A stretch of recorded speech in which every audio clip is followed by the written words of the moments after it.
Yoo anduu baddee beeyaa tarturii duriitiya namicha qasuu fedhin jirbataadha seenaan kiyya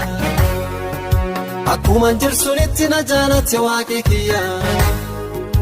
kagar daddabee gajjeroon naa qabee mataa kiyya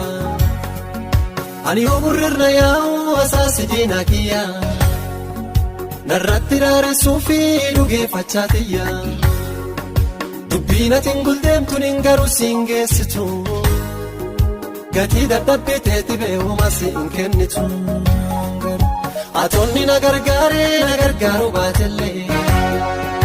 mataan kiyyaa gadin jedhu dhibii fi isaa malee